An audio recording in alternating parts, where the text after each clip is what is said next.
Berlin, symbol of the political struggles of the 20th century.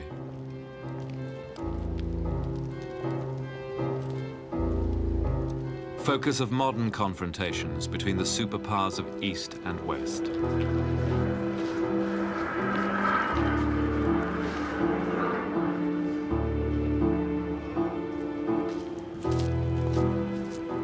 To Berlin, the search for the Trojan War now returns.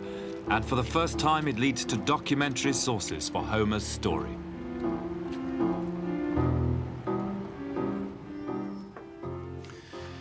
In our search for the Trojan War, we now come to perhaps the most sensational evidence of all, a prehistoric Foreign Office archive, in which, on the face of it, we could actually have letters written to Agamemnon himself, a treaty with Paris, the lover of Helen of Troy, and even, in the most dramatic of all recent finds, a fragmentary diplomat's report concerning the war itself.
According to Greek legend, as told in Homer's epic poem the Iliad, Agamemnon, king of Mycenae in Greece, led a great expedition against Troy, a city in Asia Minor.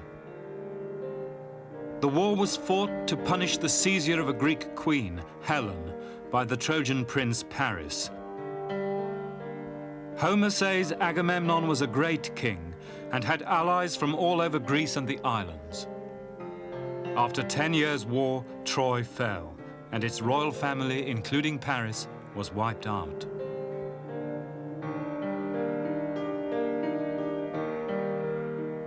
But is it possible that the love affair of Paris and Helen was really, as the ancients thought, a pretext for a struggle between ancient superpowers of East and West? And if it was, why has it apparently left no trace in the historical record?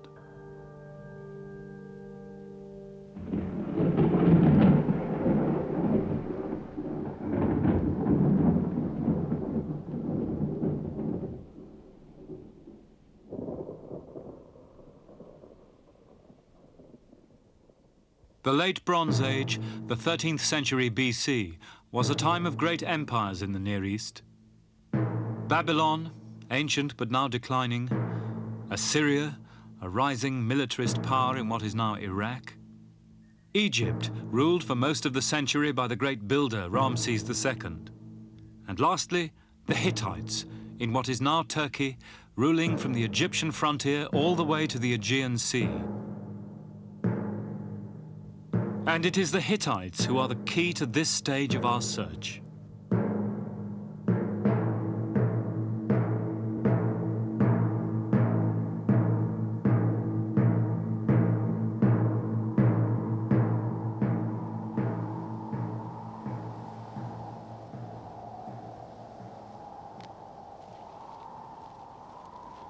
Boğazköy, in the mountains 200 miles east of Ankara, Turkey. In the Bronze Age, this was the capital of the Hittite Empire, Hattusilis. In the 13th century BC, when legend says Paris lived in Troy and Agamemnon in Greece, this was one of the great cities of the world.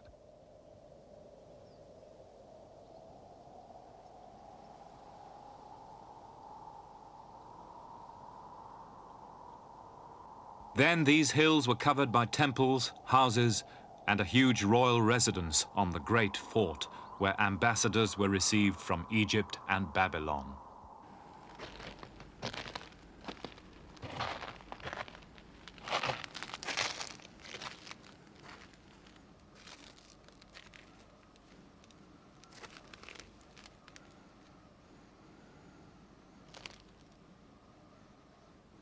In a secluded rock cleft nearby was the private chapel of the Hittite emperors who lived at the time of the Trojan War.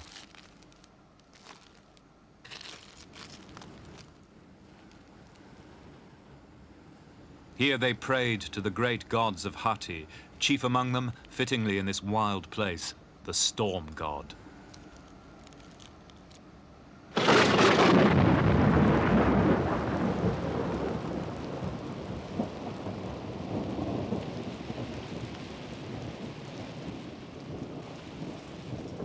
It was at Boğazköy that a discovery was made which has potentially sensational implications for our search. A diplomatic archive written on clay tablets.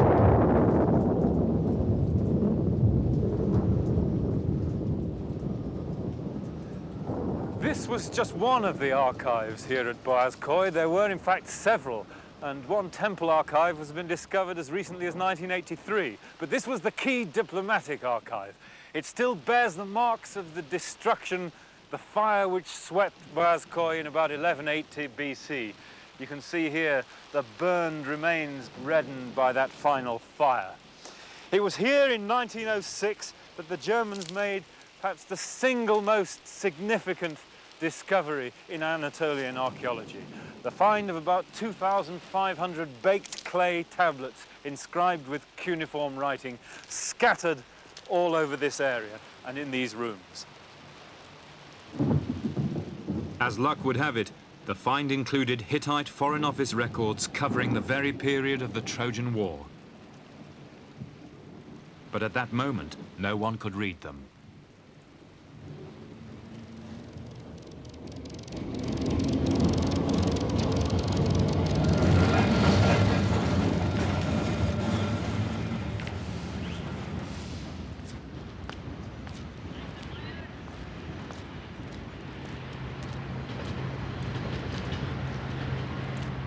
After their discovery, the Boğazköy tablets were removed to Berlin, which became the center of research into the Hittites. There, at the end of the First War, the Hittite language was deciphered. Soon afterwards, in the Pergamon Museum in what is now East Berlin, a young Swiss scholar was working on the translation of one group of tablets. His name was Emil Forrer.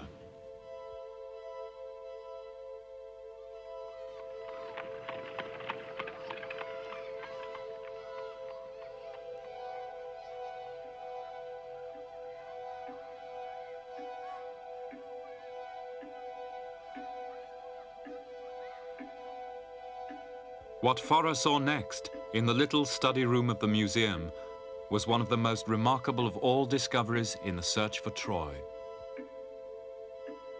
Peering at the cuneiform writing, he started to see strange versions of names he knew all too well from Homer. Here, apparently, were repeated references to the land of the Achaeans, Homer's word for the Greeks. Here was Troy itself, Atreus, the father of Agamemnon. Even Alexandros of Ilios, Homer's other name for Paris, the prince who carried off Helen of Troy herself. For Forrer, born a few years after the death of Heinrich Schliemann, it seemed perfectly likely that these tablets should mention the Greeks as an important state. What more natural that alongside the great powers of the ancient Near East should have been Schliemann's golden Mycenae?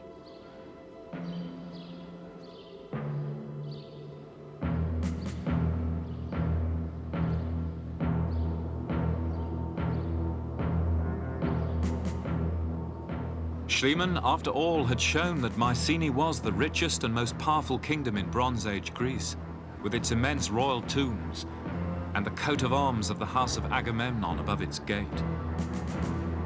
In a palace here, thought Forrer, had ruled a Greek great king, a fringe member of the select diplomatic club of the ancient Near East. To him, the Hittite emperor wrote, as a brother and an equal.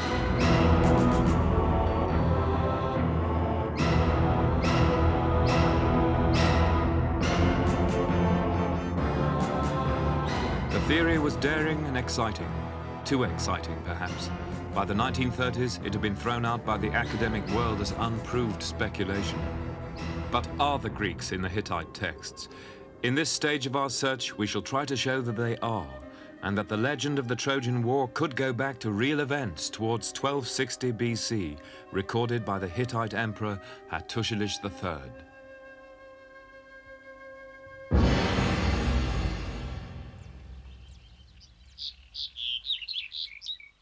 First, we must remember that since the decipherment in 1952 of the Greek Linear B texts, we now know what Emil Forer's generation did not.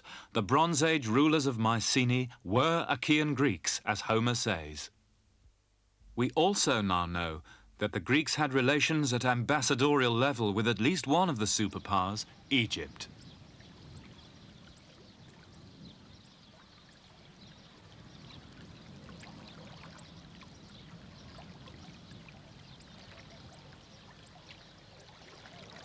Here at Egyptian Thebes, now Karnak, Cretan and Greek traders had unloaded their wares for 2 centuries. And an inscription found here recently shows that Egyptian foreign relations experts knew about the towns of Greece, especially Mycenae. But can the Egyptians tell us what status the Greek kingdoms had in this world of Near Eastern diplomacy? An expert in Bronze Age international relations at Liverpool University, Dr. Ken Kitchen. Is it possible to guess at what the Egyptian attitude to the Mycenaean Greeks might have been? Just foreigners on the edge of civilization would be their view, quite simply. The outer rim of the world which they knew. There was Egypt in the middle, with the Nubians and the peoples of Punt to the south, the Libyans to the west, the ancient Near East of Canaan and the great powers of Assur and Babylon out to the east and the north, and Hatti on the north, and right out on that northern edge, the Hau Nebu, these little islands of foreigners, what we call the Greeks and others, right on the outer margins. And we talk about the great powers of the day, but I mean, was there a grading of the sort of superpowers and the lesser ones? Very definitely, yes. You had to have certain achievements, presumably warlike successes and things of that kind, or a certain level of empire, to take the formal title of Great King. So there's a definite set of kings who would be recognized as superpowers at the day. There was Egypt, there was the Hittite kingdom, Babylon traditionally had been one, and Assyria claimed it from the Hittites when she conquered a Hittite province, which did not amuse the Hittites at all. She said, the Assyrian king said, "I am great king now, my brother." And the Hittite king wrote back in fury as he'd lost the province, "Don't you brother me." In effect, "Are we sons of the same mother?" was his bitter remark. So there's a very definite superpower status.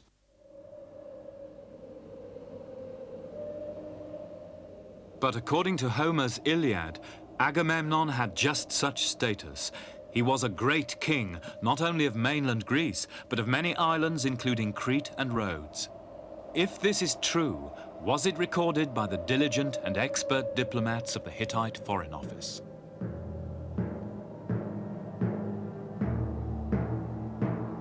Homer insists that the Bronze Age Greeks called themselves Achaeans, Achaewoi.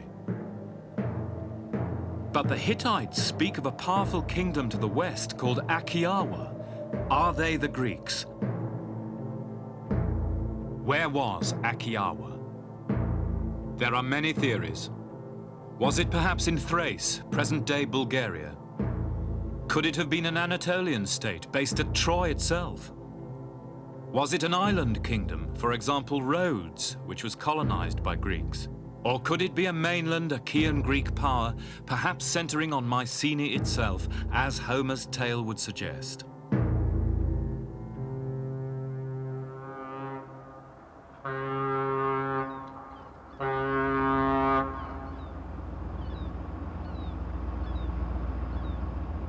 The Hittite archive gives us several key facts about Achaeawa. It was a seagoing state with wide contacts. Relations with the Hittites were at times friendly, at times hostile. Most important, the Hittite Foreign Office viewed Achaeawa as a top-ranking power around the time of the Trojan War, for they addressed its ruler as a great king. And that brings us to this fascinating document. This is a rough draft of a solemn treaty made up between the Hittites and the Syrian state of Amurru. It was drawn up for the Emperor Hattusilis IV, probably around 1220 BC, probably after the Trojan War. And in it are fascinating lines where Hattusilis names the kings who were of the top rank, the kings on the same rank as himself. Lugal-uru Misri, the king of Egypt, Lugal-kur Karduniash, the king of Babylon, Lugal-kur Ashur, the king of Assyria, and Lugal-kur Akiawa, the king of Akiawa. But tantalizingly, the scribe has crossed out the word Akiawa before the clay had even dried. There are only two conclusions we can draw from that. One is that the king of Akiawa was no longer of the front rank in world politics. The second, and simpler, is that the terms of this treaty, which is only a rough draft, were not meant to apply to him. But either way, it would seem that this mysterious king was a great figure in Eastern Mediterranean politics.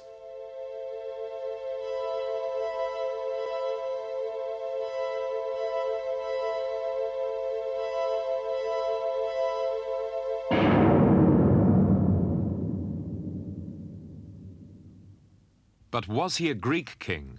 Some scholars totally reject the Mycenaean connection. James Mellott of the University of London. Of course, there's no evidence what they called themselves at all. We do not know.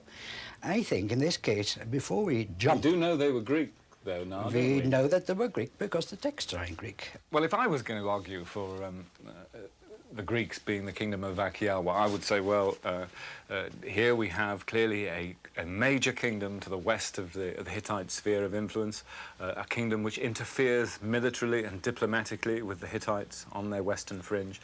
It's a kingdom that sends ships trading with Syria, a kingdom which even has exchanges of royal family occasionally, so they've got friendly relations. Now, all that seems to me to fit the Greeks very well. It's quite a plausible model. Why don't you think that it's plausible? Plausible is the word you stress.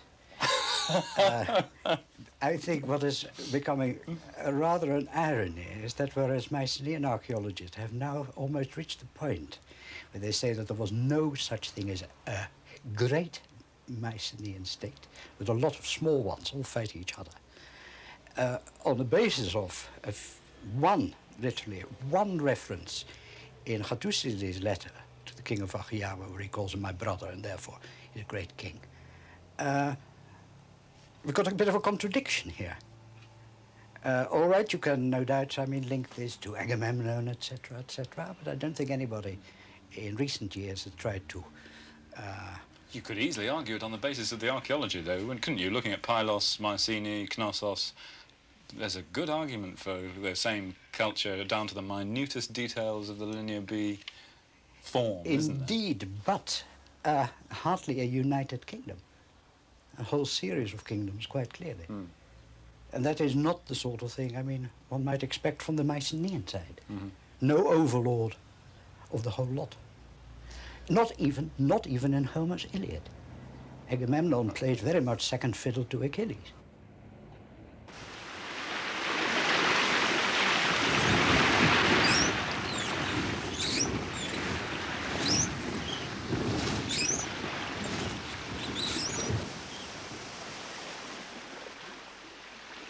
We're in the narrow seas between the coast of Turkey and the Greek islands opposite. A place which has been a cultural crossroads for 3,000 years. For longer than civilization has existed, ordinary people, men, women, their belongings and children have crossed here to try and settle and scratch a living. In the time that legend assigns the Trojan War, we know now that the islands which we call Greek, like Kos, opposite us, were already settled by Greeks, and that the Greeks had already got their foothold on the shores of Asia Minor, as in places like this one, Halikarnassos, now Bodrum with its great crusader castle. This was a slave market in Mycenaean times. From this place, raw materials and slaves were exported to mainland Greece by a rich colonial middle class whose cemeteries have been discovered. And it was places like this which were the potential flashpoints in the late Bronze Age Aegean world of the 13th century BC.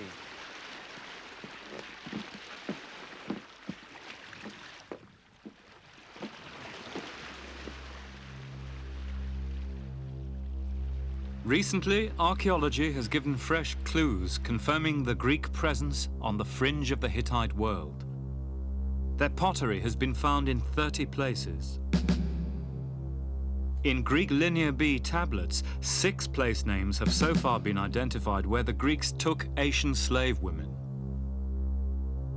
Most important, 3 places in southwest Turkey have now revealed evidence of Greeks actually living in Asia Minor.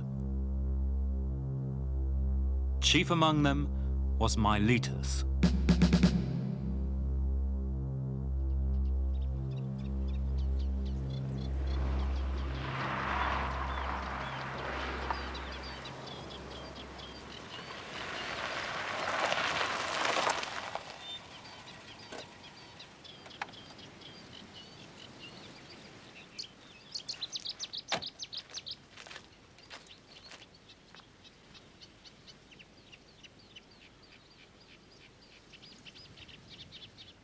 Once the greatest of all Greek cities in Asia, Miletus now lies abandoned, its lifeblood drained away when the Meander River silted up its harbours.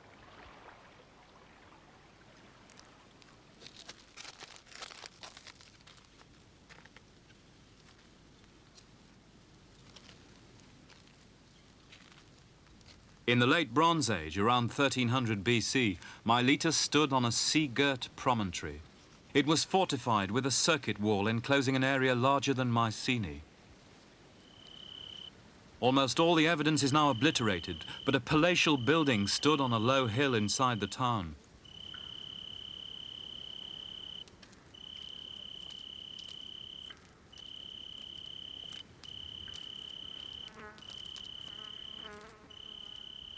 Nearby are the remains of typically Greek chamber tombs. A well-to-do cemetery where rich citizens of Miletus were buried with Greek grave goods imported from Mycenae.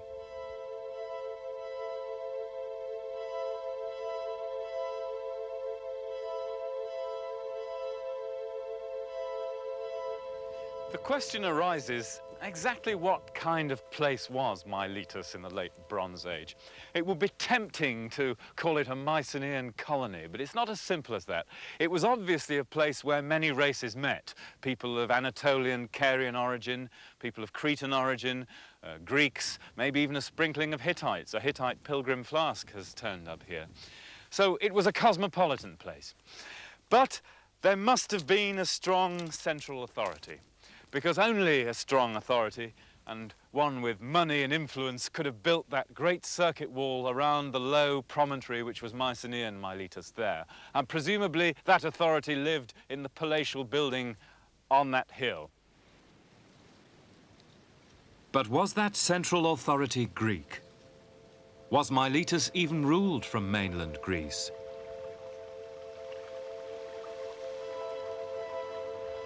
Its name seems to appear in Greek Linear B tablets as a place from which the mainland Greek rulers imported Asian slave women. The Greeks called it Milatos, earlier perhaps Milwatos.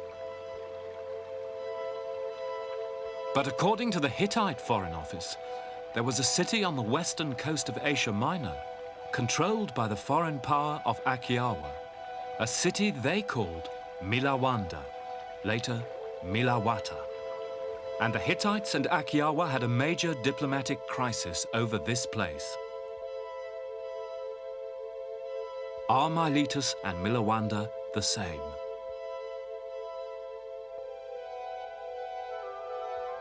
If we can prove they are, then Akiawa can only be mainland Greece.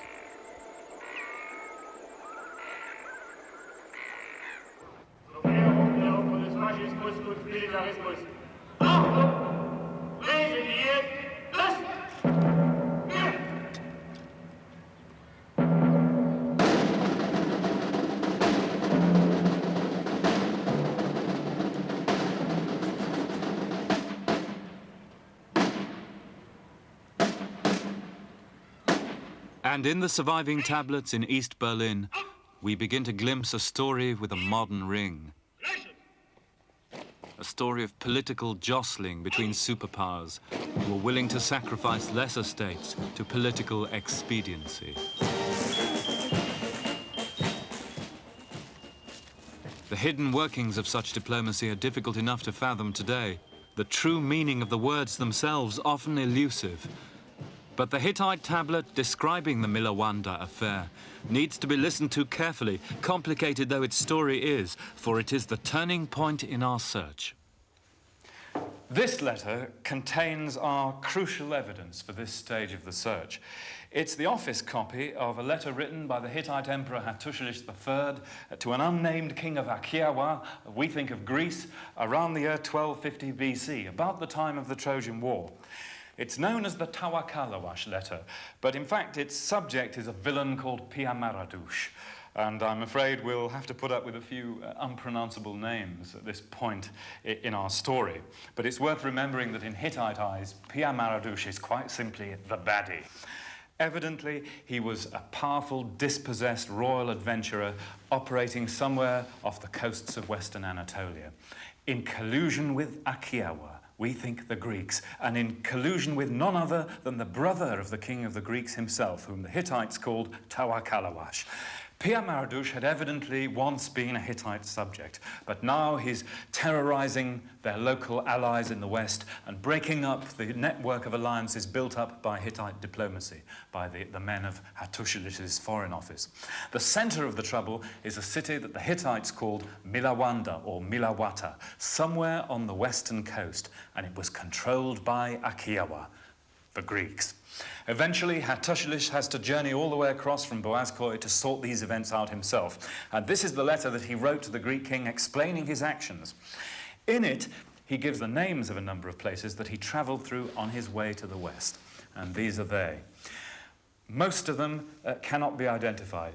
The only safe one is the first, the Hittite capital Hattushash, the starting point. But if we could only pin the others down on the ground, we'd have a marvellous chance of showing that the Greeks really are in this archive, and that would have incalculable effects for our search for the Trojan War. So finding Milawanda is the next stage of the search.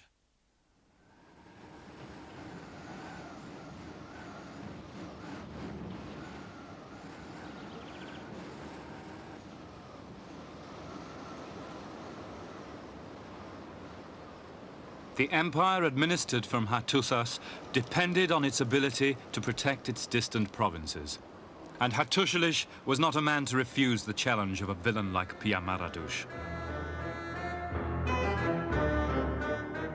Now around 60, brother of the late king, Hattusilis had been a sickly child, but by great willpower had become the Hittites' best general. And then, when he deposed his unpopular nephew, great king himself, as he put it, with the blessing of the storm god.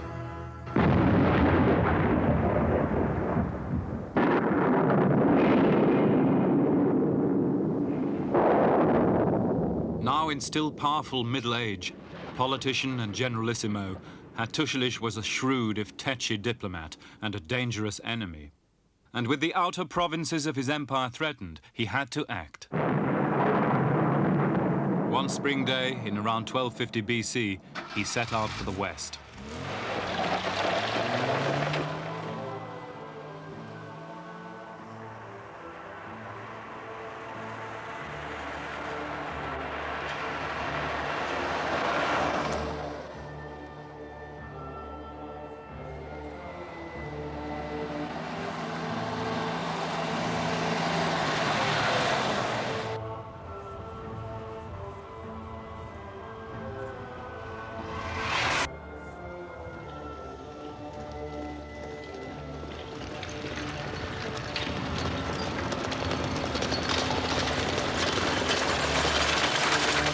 A week into the journey, the letter says Hattusilis reached the road junction of Salapa, probably modern Sivri Hisar, 100 miles west of Ankara.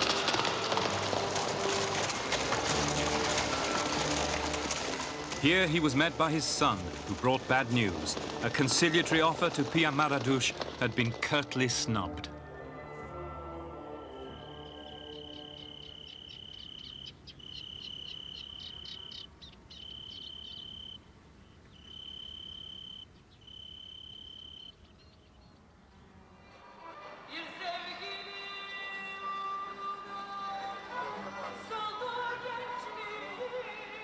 After Salapa, the main western road ran, as it still does, to the modern town of Aphion, the Hittite fortress of Hapanuwa.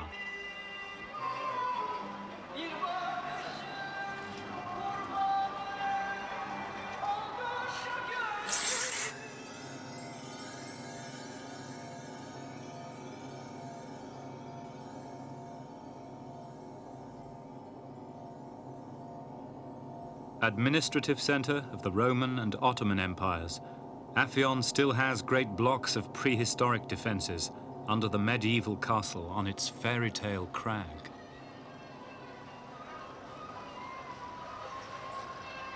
But which way do we go from here? Hattusilis obviously knows where he's going, but we don't. All we know is that he's going westwards towards the coast. But the coast of Asia Minor is a very big place.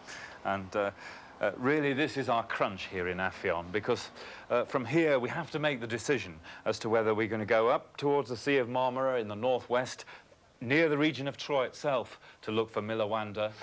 Are we going to go directly westwards towards modern Izmir, or are we going to go down into the southwestern corner opposite the Greek islands of Kos and Rhodes? To me, the evidence for the southwestern location is absolutely overwhelming. The question centres on the people that the Hittites and Hattusilis called the Luka people, who called in Hattusilis all the way from Boğazköy to help them. Are they the people who later lived in what was known as Lycia, today Lycia, this southwestern coastal area? Well, they also appear in the guise of pirates raiding Cyprus down here, which is really barely conceivable if they lived up in the Sea of Marmara. But most interesting of all, a number of the towns in Lycia seem to have preserved their names from Hittite times all the way through to classical times, 1,000 years or more. So I think that the Luka people are to be found in this southwestern area known later as Lycia, and that, I think, is where Hattusilis headed, and that's where we're going to go.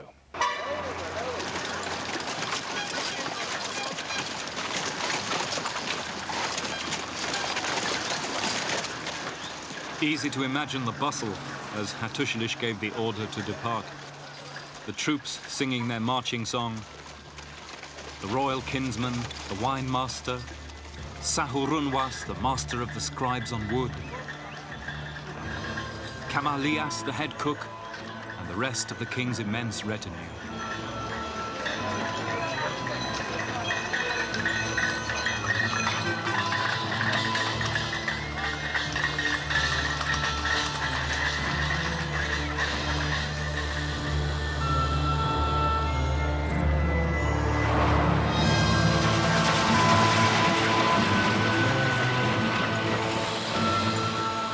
Drive the modern route to the Aegean from Aphion, and you're on the line of the Roman and Persian roads, and probably the Hittite before them.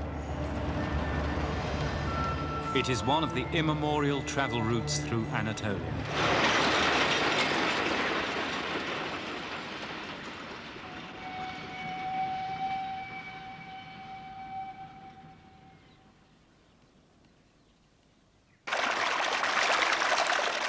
"400 miles into the journey, the arid landscape of the central Anatolian plateau gives way to the fertile valley of the Meander, the greatest of the rivers of Asia Minor. The place is now called Pamukkale.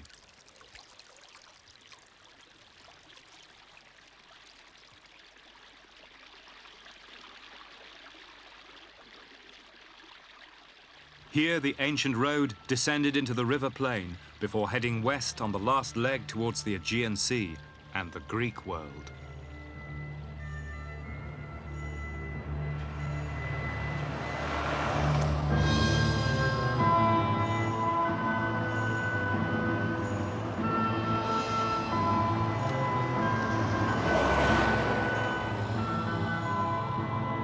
Pressing on to the sea, which way did Hattusilis go now? There are two choices today: the modern main road straight west to the coast, the ancient road which turns abruptly southwards away from the sea. Take the southern route and you soon reach a fertile plain and the ruins of a city called Alabanda. The name matches the first place Hattusilis came to in the Luka lands, Valivanda.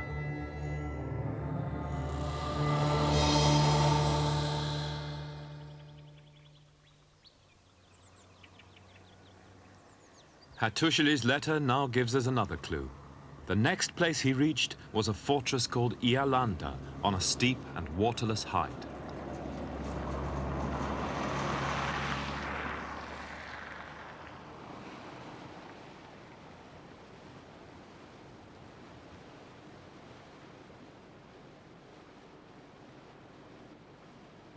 If we're on the right track, then Ialanda lay somewhere in these hills, and Hattusilis soon found out that it was dangerous country.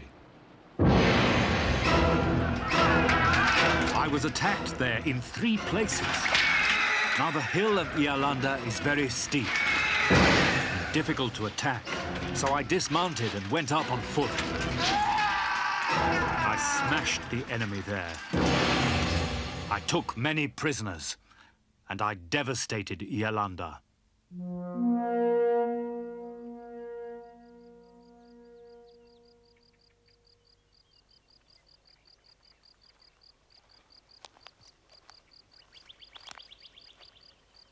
To find the site of Hattusilis' victory, you have to leave the car just as the emperor left his chariot and climb to the summit on foot. Here, high above the ancient route to the Aegean, is a forbidding hill, precipitous and waterless. The classical builders had to construct an aqueduct to supply it.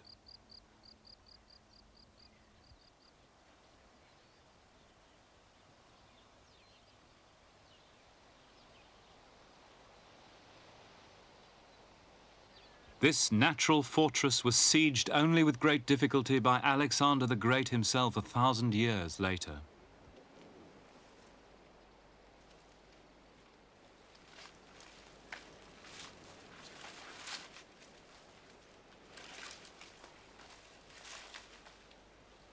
Under its tremendous classical ruins lie earlier defences.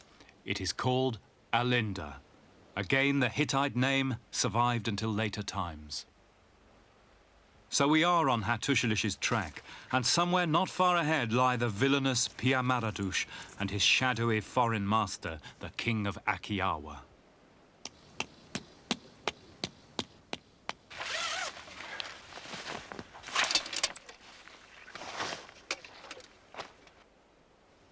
Such thoughts were on Hattusilis' mind as he camped nearby. For now he had his scribe write again to the Akiawan king. My brother, I'll tell you exactly what happened. As we were short of water, I divided my forces and left my 7,000 prisoners under light guard. But Pia-Maradush seized them. I would have let bygones be bygones, but for that. My brother, I wrote to him a last time, asking him to come here to me. And I write to you, asking whether you know of his attacks on me. I have done all this before I cross over into your territory around Milawanda.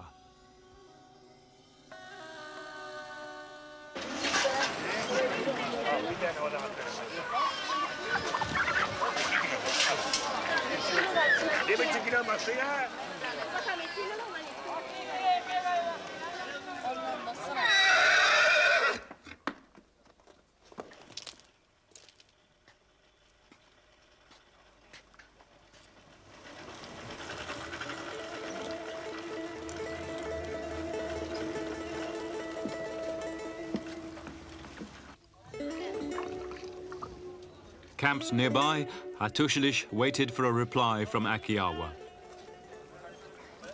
Time was running out. The empire needed him elsewhere. But when my brother's envoy arrived at my quarters, he brought me no friendly greeting from you and no customary gift. But he did say that you had instructed your governor in Milawanda to hand over Pia-Maradush to me.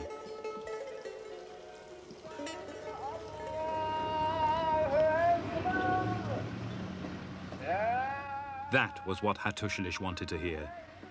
He would go to Milawanda himself and take Pia-Maradush. And that, let us remember, involved crossing over a foreign frontier recognized by treaty by his Foreign Office.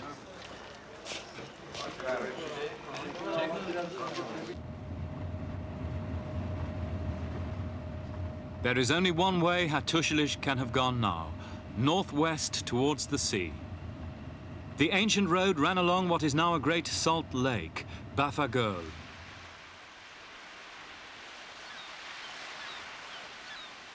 Once sea, Lake Bafa has now been cut off from the Aegean by the silting of the Meander.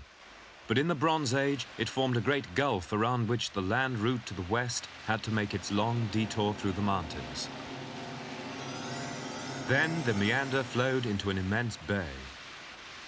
And in that bay lay Hattusilis' goal, the city of Milawanda, Mycenaean Miletus.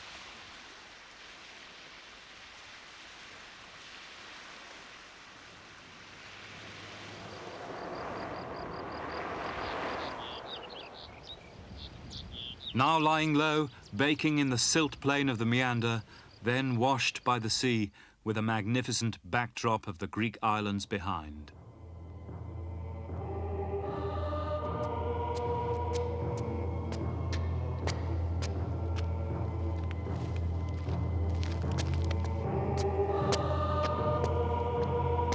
What happened next we have in Hattusilis' own words, and after a week on the road in his company, it was easy to put yourself in his shoes.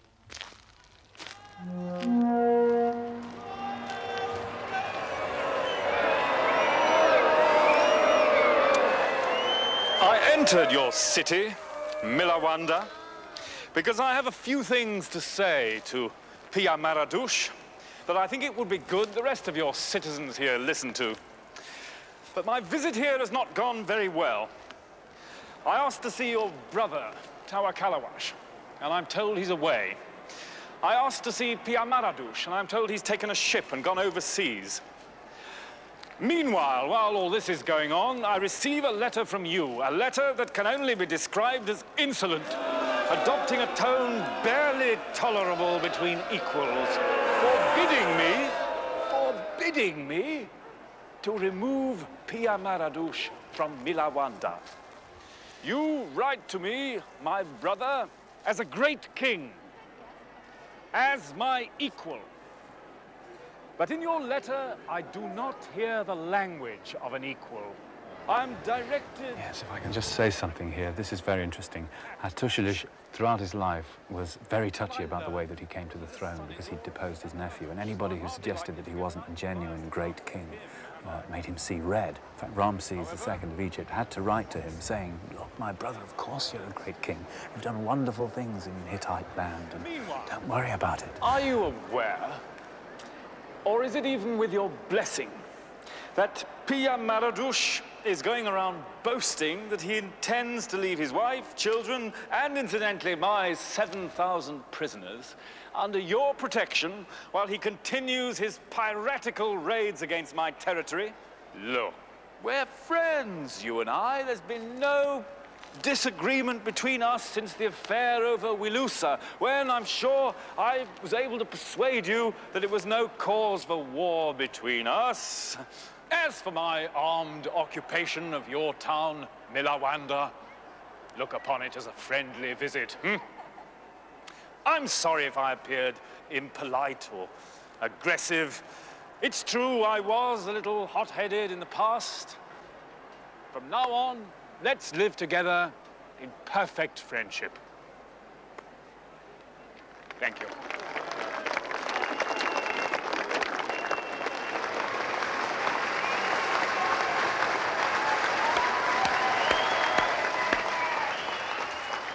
Tremendous, isn't it?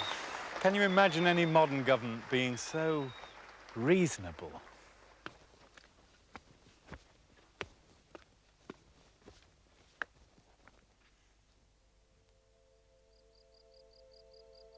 Reasonable, perhaps, but Hattusilis had little choice.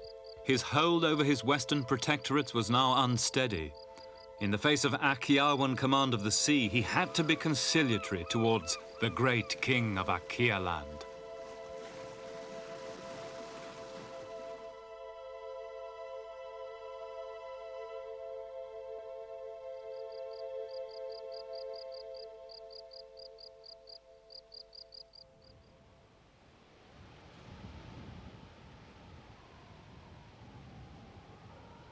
For if we have read the Hittite archive right, It was the mainland Greeks who held Miletus, and in the eyes of the Hittite Foreign Office, there was a great king of Greece, just as Homer's tale has it. A king who interfered militarily on the shores of Asia Minor, exactly as the Iliad remembered. And where is more likely for the seat of that power in the 13th century BC than Homer's golden Mycenae? On the face of it, Hattusilis' correspondent could be Agamemnon himself.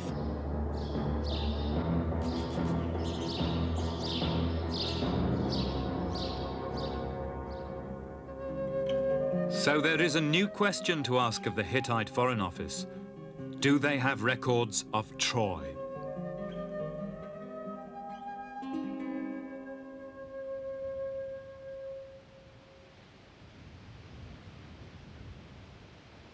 The mound of Troy, called Hisarlik, stands on a ridge at the mouth of the Dardanelles in northwest Turkey. It has been excavated 3 times by the Germans Heinrich Schliemann and Wilhelm Dörpfeld and the American Carl Blegen. It was Dörpfeld who found the great royal citadel now called Troy 6. Its fine walls and towers suggest it was the capital of a medium-sized kingdom. Though an Anatolian city, presumably Anatolian in speech, it had long-time trading relations across the Aegean with Agamemnon's Mycenae.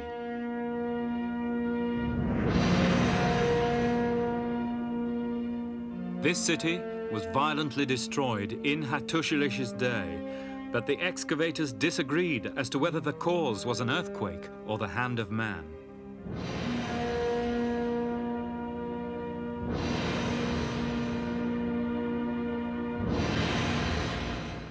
Blegen thought Homer's Troy was the successor to Troy 6, which he called Troy 7a, a city of shanties which fell a few decades later. But was either of these cities the Troy of the Trojan War? And can the Hittite texts help us decide the question? In the Iliad, Homer calls the city by 2 names, Troia and more often Ilios, originally pronounced Wilios. Now in this general area, an earlier Hittite tablet names 2 places, Tarwisa and next to it, Wilusia.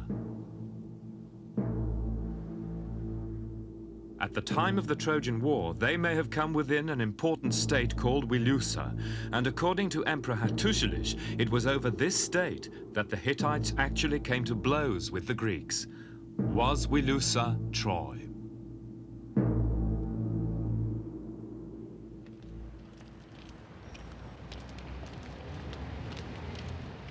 In the British Museum, another fragment of a Hittite tablet from Boğazköy gives further clues about the historical kingdom in western Anatolia, which may lie behind the city in the Iliad. It is a treaty between the king of Wilusa and Hattusilis' brother, which could put it into the period of the Trojan War. The Hittite emperor demands military aid from his western ally in time of war.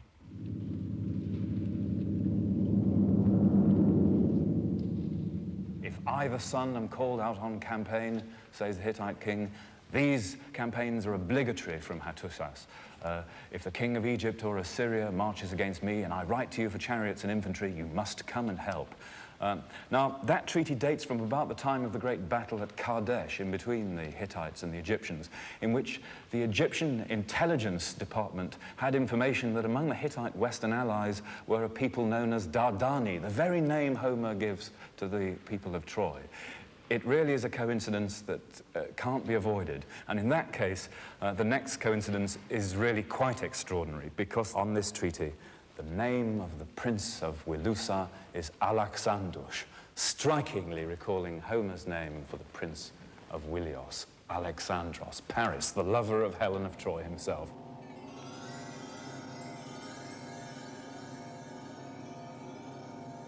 Alexandros is the usual name given by Homer to Paris, and a tradition survived in the ancient world in Anatolia that the Hittite ally was indeed Helen's lover. If he was, then, ironically enough, he would have been well into his 50s, not the young Adonis of Greek tradition, the girl-crazy playboy described by Homer. Instead, a grizzled veteran of 30 years of battles from Syria to the Aegean.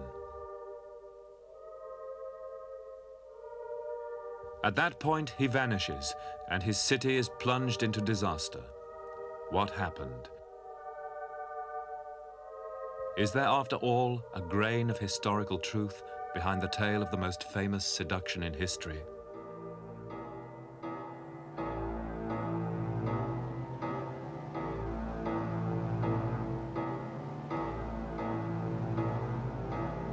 To find out, we must return to the Hittite archive in Berlin for a last time. And from these fragmentary Cold War messages 3,000 years old, a possible story can be reconstructed. The story of a state caught between two great powers and eventually dismembered by their rivalry.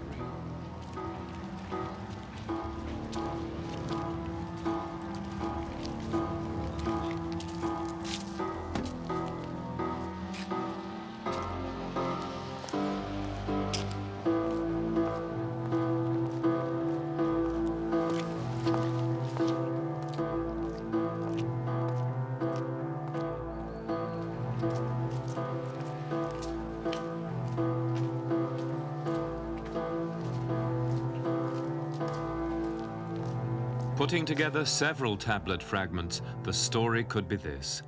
Soon after Hattusilis seized the throne, in 1263 BC, some of his western protectorates were persuaded to renounce allegiance, relying on the great king of Greece against the Hittites. But Wilusa, which could be Troy, was loyal to the Hittites. It was attacked. Its royal family were killed or exiled. The final clue is the most interesting of all, and it's only been discovered in 1982, when a hitherto unassigned fragment lying in the collection here in Berlin was seen to make a perfect join with a well-known letter of Hattusilis' son, Tudhaliash IV. That would make it about 1220, 1230 BC, probably not long after the Trojan War. By then, we learn from the letter, Alexandus of Wilusa is dead. The Hittites have put a puppet king in his place, a man called Walmu, and he in his turn has been deposed. Tudhaliash takes up the story. Unfortunately, it's full of blanks. And further troops, he says, blank. And somebody went, and he blank by night down, blank. And the land was not blank. And when its lord, blank, heard the news, blank, he fled. And they put another lord over themselves, whom I did not recognize, the wicked one. But the letters of credential, the documents which I made for Walmu, they kept.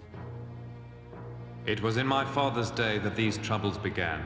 Then war was declared, and the enemy relied on the king of Greece. The land of Wilusa was attacked, and Hittite troops were brought west. And as they relied on the king of Greece, the great king of Hatti advanced, and he subdued them, and brought great booty back to Hattusas. Is the true fall of Troy, then, to be found in the Hittite archive?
Taking the Hittite view, the disturbances out here in Western Anatolia must have seemed uncannily like what we today call the domino theory in Central America or Eastern Europe.